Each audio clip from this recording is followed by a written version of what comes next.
umuntu umwe yari indagara maze abaza umugaburiye ati utu tuntu baduhinga gute kugira ngo nanjye nzaduhinge. Yarazi ko indagara zihingwa, amafaranga arahingwa, nubwo indagara utazihinga amafaranga arahingwa. Wakubwira cyangwa se wakwereka umurima wahingamo amafaranga, ndahamya neza ko wajya kuyahinga nkurikije uburyo yakeneye. Reka nkubwire umurima ukwiye guhingamo amafaranga. Iki kintu umbabarira ucyumve neza kandi ugiye agaciro, kubera ko iyo nibutse ko abantu benshi batabizi ko uwo murima cyangwa se iyo sambu ariyo bakwiye guhingamo. Kubera kutamenya uburyo bwiza bwo kubona amafaranga, bituma umuntu amara igihe kirekire mu bibazo by'ubukene, kandi igihe kirekire kandi yababaye cyane azira kutamenya. Unyemerere unyumvirize, nkubwire ibanga, nkubwire uwo murima ukwiye guhinga, maze unyemerere ugende uwuhinge neza, uwuhinge cyane, uwuhinge neza ukoresheje ubwenge bwose ukeneye kugira ngo uzasarure amafaranga menshi. Unyumve neza rero, mbere yo kukubwira uwo murima ugomba guhinga, ngiye kuguha urugero. Iyi ntebe nicayeho, ntabwo intebe nyinshi zikorwa mu biti cyangwa, ariko mu by'ukuri ntabwo mu giti harimo intebe. Mu giti nta ntebe ibamo. Intebe iba mu bitekerezo by'umuntu. Intebe yabanje kuba mu gitekerezo cy'umuntu watekereje gukora intebe. Nta gitanda kiba mu giti, nta kibaho. Ahubwo igitanda cyabanje kuba ibitekerezo by'uwatangiye gukora igitanda. Ikintu cyumve kandi ugiye agaciro. Nta kintu kibaho kijya kiremwa rimwe, nta kintu kibaho rimwe gusa.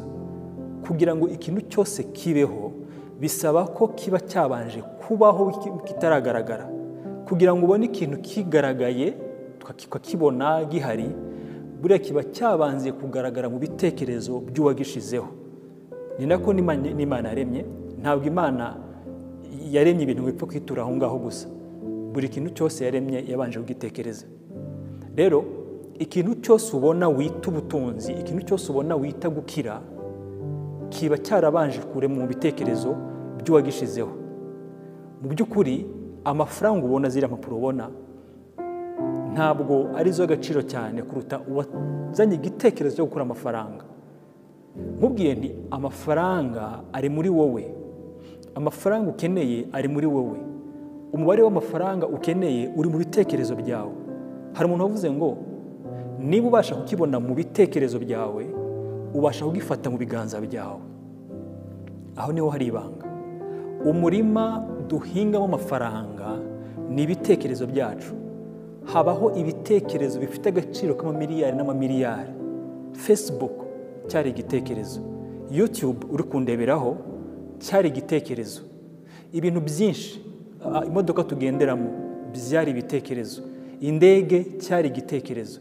Ikintu cyose ubona gifite agaciro hari igihe cyabanje kuba igitekerezo maze kiza mu buryo bugaragara.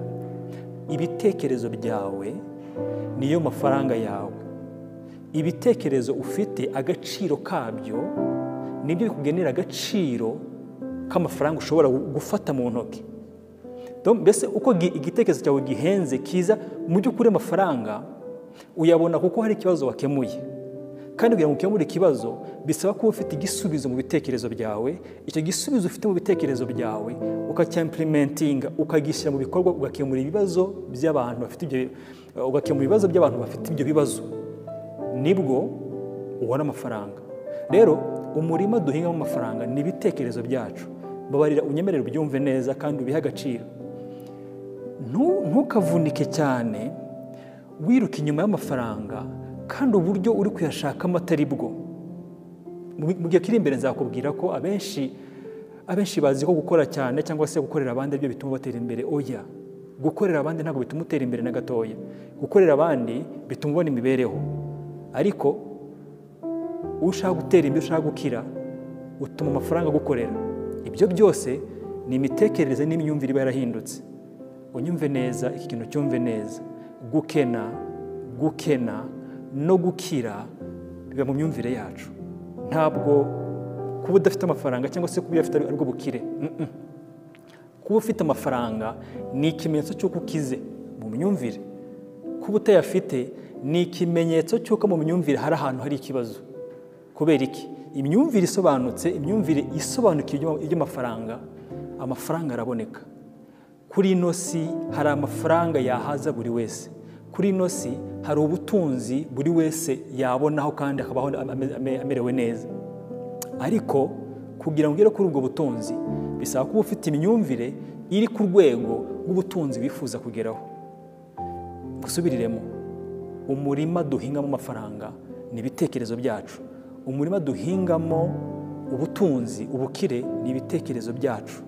Ibyo bitekerezo ukwiye kubidevelopa, ukwiye kubiteza imbere, ukwiye kugira imyumvire, ukwiye kugira ubumenyi bukwereka uburyo ushobora kubona amafaranga. Ntabwo gukoresha imbaraga nyinshi cyane, nubwo ari byiza gukora cyane, ariko ntabwo byo bituma utera imbere. Ahubwo kugira imyumvire n'ubumenyi butuma utera imbere nibyo biguteza imbere. Njye nkora akazi nkora business ya coaching.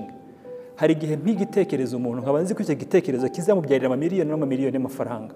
Hari igihe baba batababizi, ariko akenshi bimubwira avuga ati wow, ntabwo nabibonaga gutya, urakoze ko biramfashije.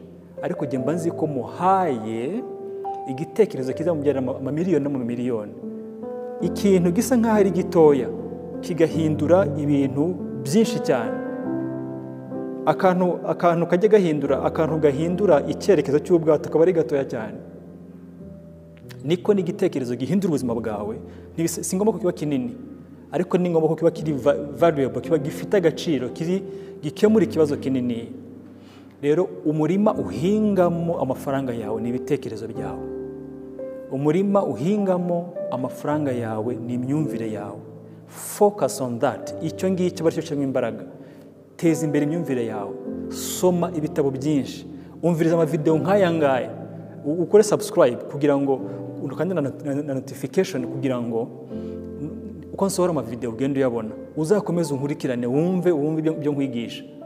Ndaguhamiriza ko uzagera aho ukabona ko byoroshye kubona amafaranga. Biroroshye kubona amafaranga igihe ufite imyumvire n'ubumenyi buhagije kugira ngo utere imbere. Rero hinga umurima wawe w'amafaranga, niwo bitekerezo byawe.